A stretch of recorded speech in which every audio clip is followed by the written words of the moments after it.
Oh, steady weh. Okay, let's go.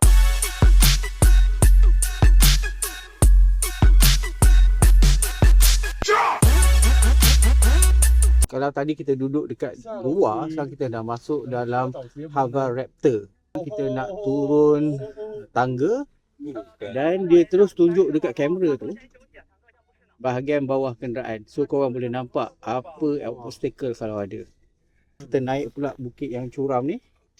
Okey, semua ujian ni dia nak tunjukkan betapa powernya sistem Hi4, iaitu sistem all-wheel drive hybrid. Boleh lalu semua bentuk laluan ataupun halangan dekat sini dengan mudah lah, tak ada masalah pun. Dan sekarang kita lalu dekat Elephant Step, dan apa yang bestnya kalau kita buka pintu ni still okay, sebab dia nak tunjukkan dia punya chassis ni memang tegar, so dia tak flex. Sekarang kita tengok kuasa yang disalurkan kepada roda dia, macam tu. So yang color tu hijau tu adalah dia punya kuasa lah. Dia ni kata sistem Hi4 ni boleh berfungsi dengan baik walaupun bateri dia hanya berada pada tahap 16%.